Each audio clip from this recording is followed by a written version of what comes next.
Thank you, Mr. Mayor. I wanted to start by thanking Councillor Karsten for his words to lead off. I think there was a lot of integrity and conviction in that, and thank you for contributing that. And I wanted to thank you, Mr. Mayor, for sharing your story of your childhood with playing cowboys and Indians. I mean, it was a part of my childhood too. The piece that gives me hope for a better society going forward is I overheard my daughter relaying what she was learning in school a couple weeks back when they were looking at Mi'kmaq history, and she was relaying to her mom how smart and resourceful the Mi'kmaq were to live here in Nova Scotia without all our modern amenities. So, I mean, I think there's the germ for a better future right there, because it's starting already in the schools.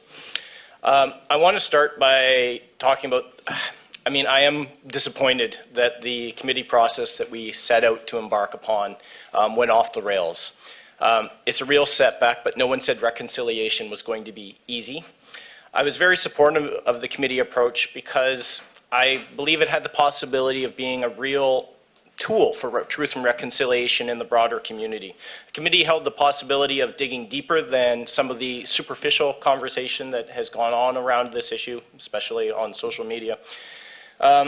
It had the possibility to generate empathy with the Mi'kmaq community who has suffered throughout our shared history. I'm hopeful that we'll have an opportunity at some point in the future as a community to revisit this, even if it's not about the Cornwallis statue per se.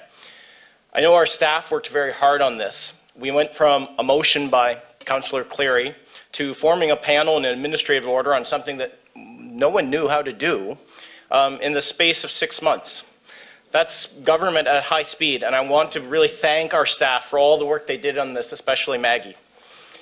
All of that said, I understand the frustration of the Mi'kmaq community on this point. They have repeatedly raised this as an issue since Daniel Paw's book in the 1990s. So that's 25 years in our context of bringing this up. And it's a historical wrong that goes back to the 1700s. So that's 250 years. So I can understand why at a certain point patience runs out. So as council, we're left with deciding, with the committee approach off the table on this, well, what's our plan B? I'm going to support the staff motion to remove the Cornwallis statue. As this issue has developed, it's become very clear to me that the status quo is completely untenable on this issue.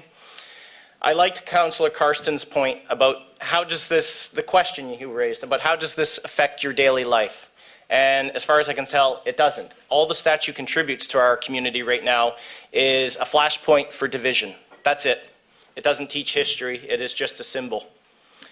The statue has become a barrier to reconciliation and a symbol for all the historical injustice that have been done to the Mi'kmaq and other Indigenous Canadians. And this runs through to today. This isn't just a matter of history. You can pick any social indicator you want, from education to health to economics. And Indigenous Canadians are worse off than non-Indigenous Canadians. It runs through our society.